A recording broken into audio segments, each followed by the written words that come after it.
Hello everyone, this is the introduction of exercise 1.2 class 9th NCERT solution. Our topic is irrational number. हम बात कर रहे हैं irrational numbers की, तो मैं सीधा सीधा बोलूँ तो irrational number कौन से नंबर होते हैं? जो भी नंबर रैशनल नहीं होंगे वो क्या होंगे? हमारे irrational नंबर।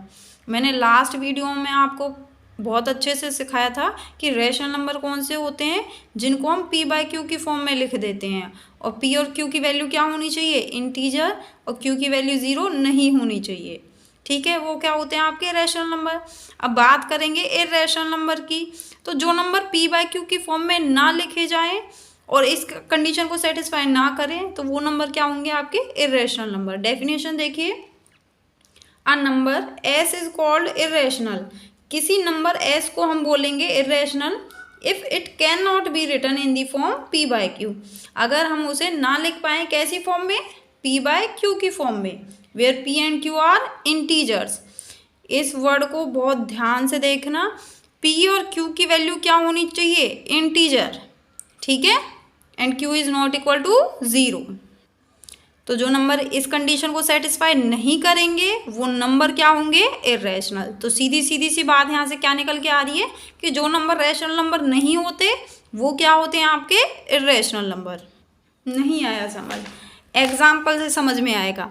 इर्रेशनल नंबर को हम, अगर मैं कोई भी नंबर नॉर्मली लिखती हूँ, √2 लिख दिया मैंने, ठीक है, मुझे नहीं मालूम ये रैशनल नंबर है या फिर इर्रेशनल नंबर, तो हम कंडीशन लगा कर देखते हैं इसके ऊपर रैशनल नंबर की, या तो ये नंबर रैशनल होगा, अदरवाइज क्या होगा? इर्रेशनल। ठीक है, तो आपको पता है अगर कोई भी नंबर लिखा हुआ है तो उसके नीचे कितना प्रेजेंट होता है? 1 हमेशा प्रेजेंट होता है डिनोमिनेटर में। ठीक है, अच्छा ये कैसी फॉर्म का हो गया? p बाई क्यू फॉर्म का बन गया। ठीक है, पहली कंडीशन इसकी सेटिस्फाई हो गई रैशनल नंबर की। दूसरी कंडीशन क्या थी? q की वैल्यू 0 नहीं होनी चाहिए। बिल्कुल, यहाँ पर q की वैल्यू 0 नहीं है। फिर तीसरी कंडीशन क्या थी कि p और q की वैल्यू क्या होनी चाहिए? इंटीजर। यहाँ पर देखो आप, p की वैल्यू कितनी है? √2। q की वैल्यू क्या है? 1। क्या p की वैल्यू इंटीजर है? नहीं है। यहाँ पर p की वैल्यू जो है वो इंटीजर नहीं है, तो आपकी ये कंडीशन सेटिस्फाई नहीं हुई ना, ये वाली, कि p और q की वैल्यू कहाँ से आनी चाहिए? इंटीजर से। ठीक है, तो अगर ये इंटीजर नहीं है तो दैट मीन्स ये रैशनल नंबर की कंडीशन को सेटिस्फाई नहीं करता नंबर। अगर ये रैशनल नंबर नहीं है तो फिर ये नंबर कैसा होगा? Irrational number. आगे समझ में? √2 हो गया, √3 हो गया, √5 हो गया, √7 हो गया, ये सारे नंबर क्या हैं आपके? इर्रेशनल। तो आप सोचोगे क्या मैम जो रूट के अंदर प्राइम नंबर होते हैं सिर्फ वो इर्रेशनल नंबर होते हैं? नहीं, इसकी कई सारी कंडीशन बताऊंगी मैं। जो भी नंबर रूट के बाहर प्रॉपरली ना आ पाए वो नंबर क्या बन जाता है? आपका इर्रेशनल नंबर। फॉर एग्जाम्पल, मैंने रूट के अंदर 4 लिख दिया, ठीक है, तो 4 क्या आप फैक्टर बनाओगे? 2 × 2, 4। ठीक है, ये बाहर आ गया रूट के बाहर, तो ये नंबर प्रॉपरली रूट के बाहर आ गया। रूट के बाहर आते ही ये नंबर कैसा बन गया? Rational number. क्यों बन गया? क्योंकि इसे हम p बाई क्यू की फॉर्म में लिख पा रहे हैं, q की वैल्यू 0 नहीं है और p की वैल्यू और q की वैल्यू क्या है? इंटीजर। ठीक है, तो ये आपका इर्रेशनल नहीं है। इर्रेशनल नहीं है तो क्या है? ये रैशनल नंबर है। आगे समझ में? अब मैं बोलती हूँ √5 क्या है? इर्रेशनल। क्यों? क्योंकि ये रूट के बाहर कंप्लीटली नहीं आ पाएगा। तो एक चीज़ आपको क्लियर हो गई, जो नंबर रूट के बाहर कंप्लीटली ना आ पाए वो नंबर क्या होते हैं? इर्रेशनल।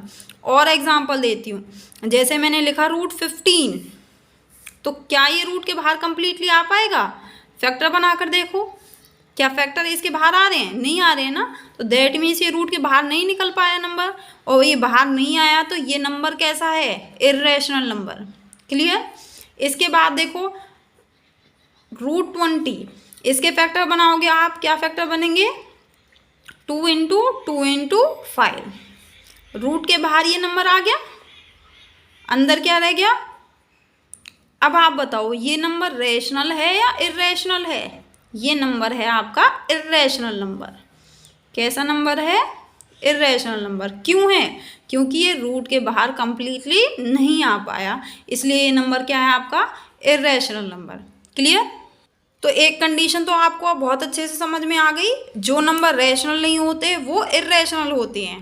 क्लियर? सेकंड कंडीशन में क्या था कि अगर कोई नंबर रूट के बाहर कंप्लीटली ना आ पाए तो वो नंबर भी क्या होते हैं आपके? इर्रेशनल। एक और कंडीशन है, इसकी कंडीशन बोलो या फिर डेफिनेशन हो, क्या होती है कि जो आपके इर्रेशनल नंबर होते हैं ना, इनको अगर डेसिमल फॉर्म में बात की जाए तो ये नंबर जो होते हैं ये होते हैं non terminating and non repeating. Non terminating, non repeating. Non terminating, non repeating number क्या होते हैं? Irrational number. नहीं आया समझ? नॉन टर्मिनेटिंग नंबर कौन से होते हैं, नॉन रिपीटिंग कौन से होते हैं? एग्जाम्पल देखिए, नॉन टर्मिनेटिंग से मतलब टर्मिनेट का मतलब होता है जो नंबर खत्म हो जाए। फॉर एग्जाम्पल 2.15, ये नंबर यहाँ पर एंड हो गया, टर्मिनेट हो गया, तो ये नंबर क्या है? टर्मिनेटिंग। अगर मैं यहाँ पर ऐसे लिखती जाऊँ, देखना 15 15 15 और डॉट डॉट डॉट, तो क्या ये नंबर टर्मिनेट हो रहा है? नहीं हो रहा है। तो इस नंबर को क्या बोलेंगे हम? Non terminating, non terminating number. Clear? अब दूसरी कंडीशन क्या थी? ये नॉन टर्मिनेटिंग होते हैं और नॉन रिपीटिंग। रिपीट करने से क्या मतलब है? देखना यहाँ पर कोई नंबर ऐसा दिखाई दे रहा है जो रिपीट हो रहा है, बिल्कुल ये नंबर बार बार क्या हो रहा है यहाँ पर? रिपीट। तो अगर नंबर रिपीट नहीं होगा और नॉन टर्मिनेटिंग होगा तो वो नंबर क्या कहलाएगा आपका? Irrational number. दोबारा से देखिए एक एग्जाम्पल, 2.150 160 170 180 डॉट डॉट डॉट। अब आप मुझे ये बताइए ये नंबर कैसा है? क्या ये टर्मिनेटिंग नंबर है? नहीं है। कैसे पता चला? इस डॉट से। ये डॉट क्या शो कर रही है कि ये नंबर कभी भी एंड नहीं होगा, और जो नंबर टर्मिनेट ना हो उस नंबर को हम क्या बोलते हैं? Non terminating number. ठीक है? इसके बाद अब आप यहाँ पर देखिए, कोई पर्टिकुलर नंबर बार बार रिपीट हो रहा है क्या? तो यहाँ पर देखना 115 रिपीट हो रहा है? नहीं। 150 रिपीट हो रहा है? नहीं। अच्छा आप ये मत देखना बार बार 0 आ रहा है या बार बार 1 आ रहा है, ऐसे नहीं देखते।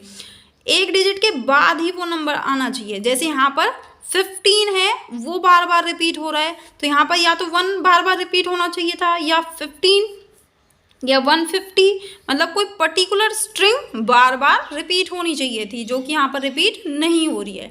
तो ये नंबर कैसा हो गया? Non terminating and non repeating.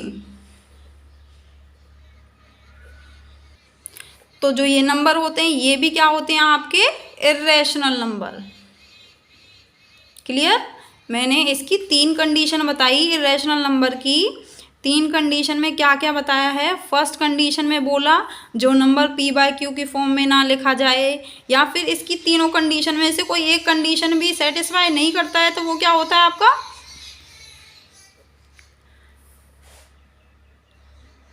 ठीक है? तो जो इस कंडीशन को सेटिस्फाई नहीं करता है वो नंबर कैसे होते हैं आपके? Irrational number. सेकंड क्या बताया मैंने आपको? कोई भी नंबर जो रूट के बाहर कंप्लीटली ना आ पाए वो नंबर क्या होते हैं? Irrational number. एग्जाम्पल में मैंने आपको बताया √2, √3, √5, √15, √7।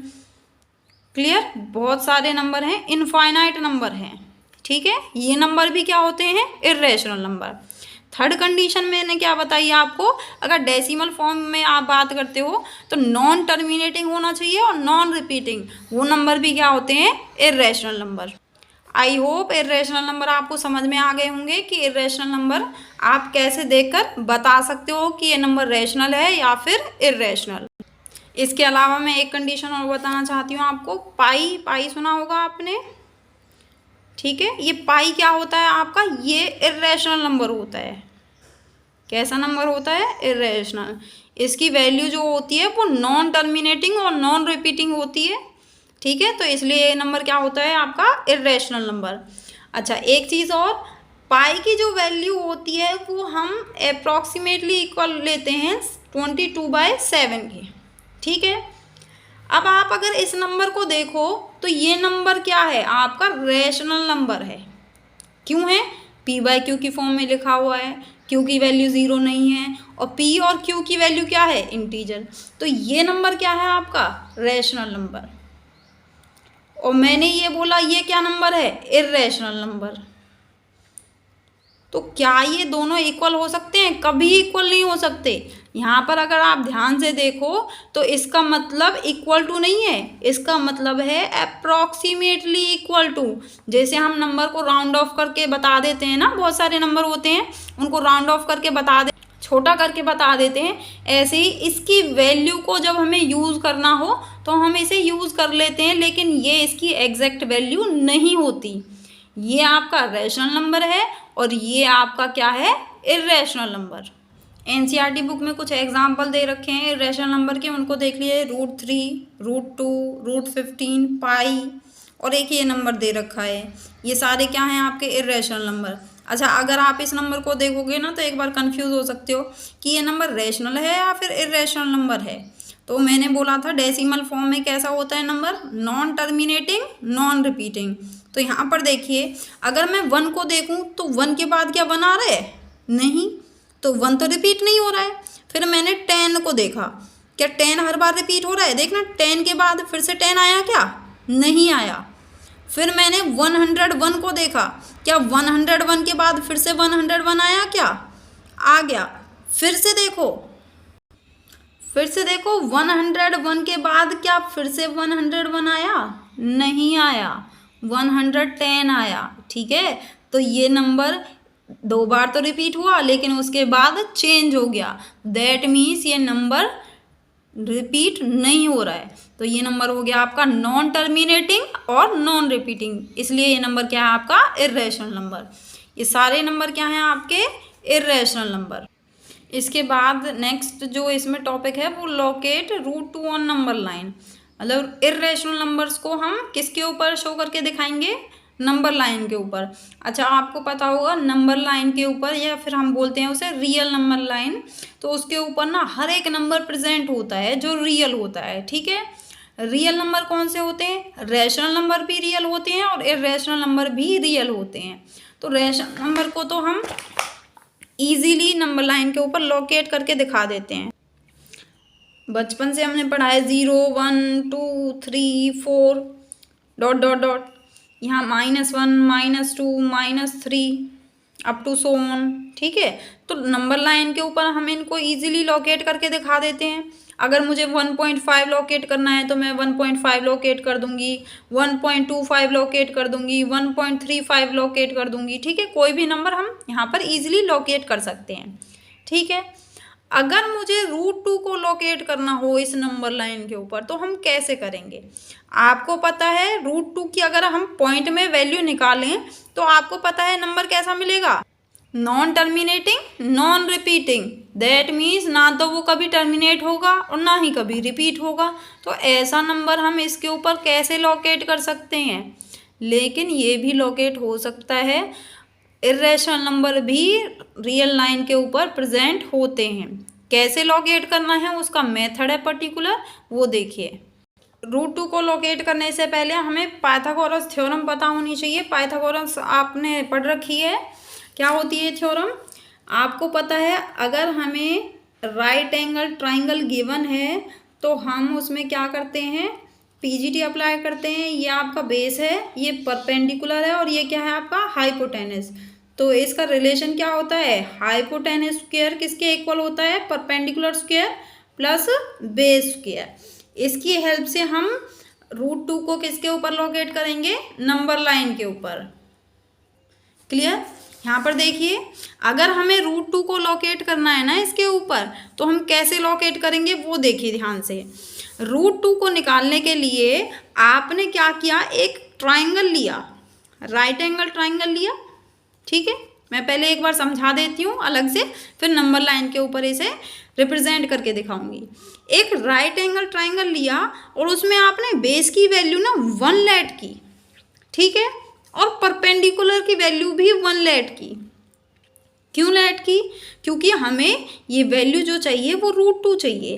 √2 कैसे आ सकता है? आपको पता है ये हाइपोटेनिस है, ये बेस है, ये परपेंडिकुलर है, तो हाइपोटेनिस कैसे निकलती है? बेस का स्क्वायर प्लस परपेंडिकुलर स्क्वायर। इसका मतलब 1 का स्क्वायर प्लस 1 का स्क्वायर।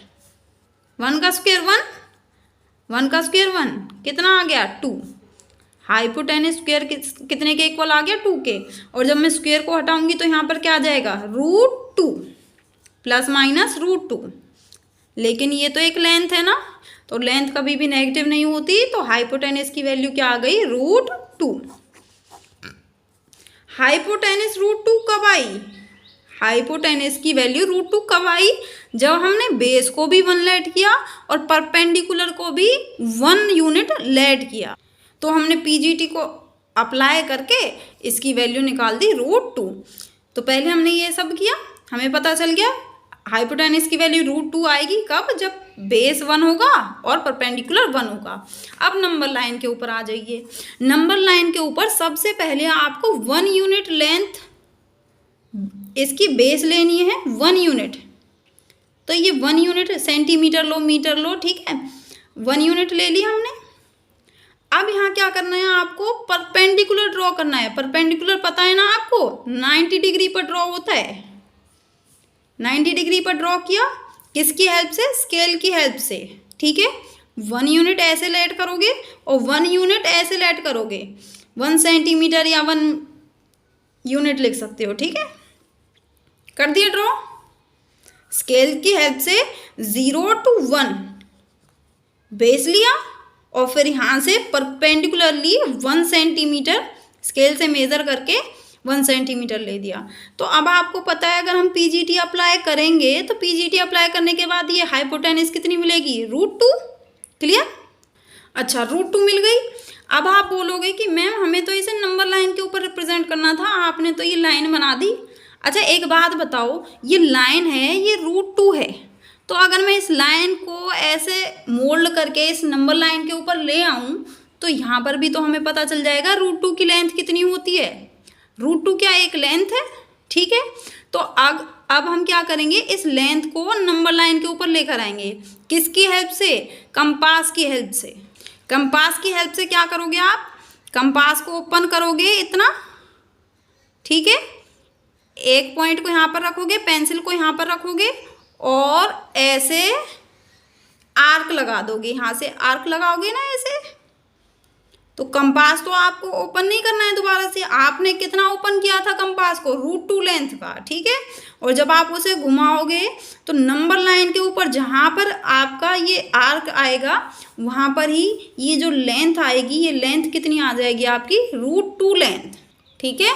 आपने क्या किया है? इस लेंथ को नंबर लाइन के ऊपर लेकर आए हैं। किसकी हेल्प से? कंपास की हेल्प से, ठीक है।